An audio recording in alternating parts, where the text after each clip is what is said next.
नमस्कार शेतकरी मित्रांनो, मी जैविकॉन प्रतिनिधी रणजित वाघमोडे. आज आपण मांडवे या गावामध्ये संजय दुधाळ सर यांच्या घरी आलेलो आहे. यांच्या घरी आपण गेल्या 26 तारखेला आपले प्रोडक्ट कॉन PS आणि कॉन प्रो याचे कंपेअर करून रासायनिक खतासोबत कंपेअर करून ह्यांचे ग्लास डेमो दिले सरांना. तर याचे रिझल्ट आपण सरांना विचारूया की त्यांना आपले कसे मिळाले रिझल्ट. नमस्कार. या ठिकाणी जैविक खताचे वाघमोडे साहेब या ठिकाणी आपल्या घरी आले आणि त्यांनी या जैविक खताचा डेमो दिला. आणि प्रथम या ठिकाणी 8 दिवसापूर्वी या ग्लासमध्ये माती आणि मका टाकली आणि त्यामध्ये एका ग्लासमध्ये रासायनिक खत टाकलं, दुसऱ्या ग्लासमध्ये जैविक खत कॉनप्रो टाकलं आणि तिसऱ्या ग्लासमध्ये जैविक खत कॉन PS टाकलं.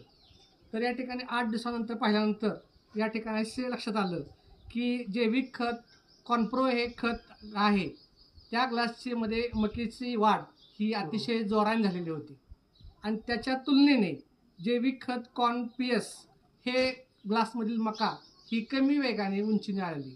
म्हणजे या ठिकाणी जैविक खत शेतीसाठी किती आवश्यक आहे हे या ठिकाणी डेमोवरून आम्हाला समजलं की रासायनिक खताच्या तुलनेने जैविक खताचा डेमो जर पाहिलं तर कॉनप्रो हे खत आहे जैविक खत हे पिकाच्या वाढीसाठी अतिशय चांगल्या प्रकारे आहे.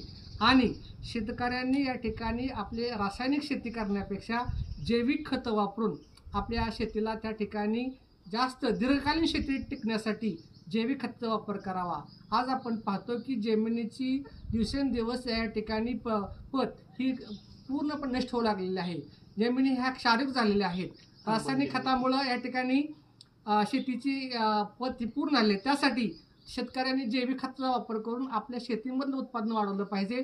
जैविक खत या ठिकाणी कॉनप्रो हे खत आहे या ठिकाणी अतिशय चांगल्या प्रकारे दिसलं आणि त्या ठिकाणी या कॉनप्रोचा रिझल्ट जर पाहिला तर या ठिकाणी 8 दिवसामध्ये मकेचा हा डेमो अतिशय सुंदर वाटला.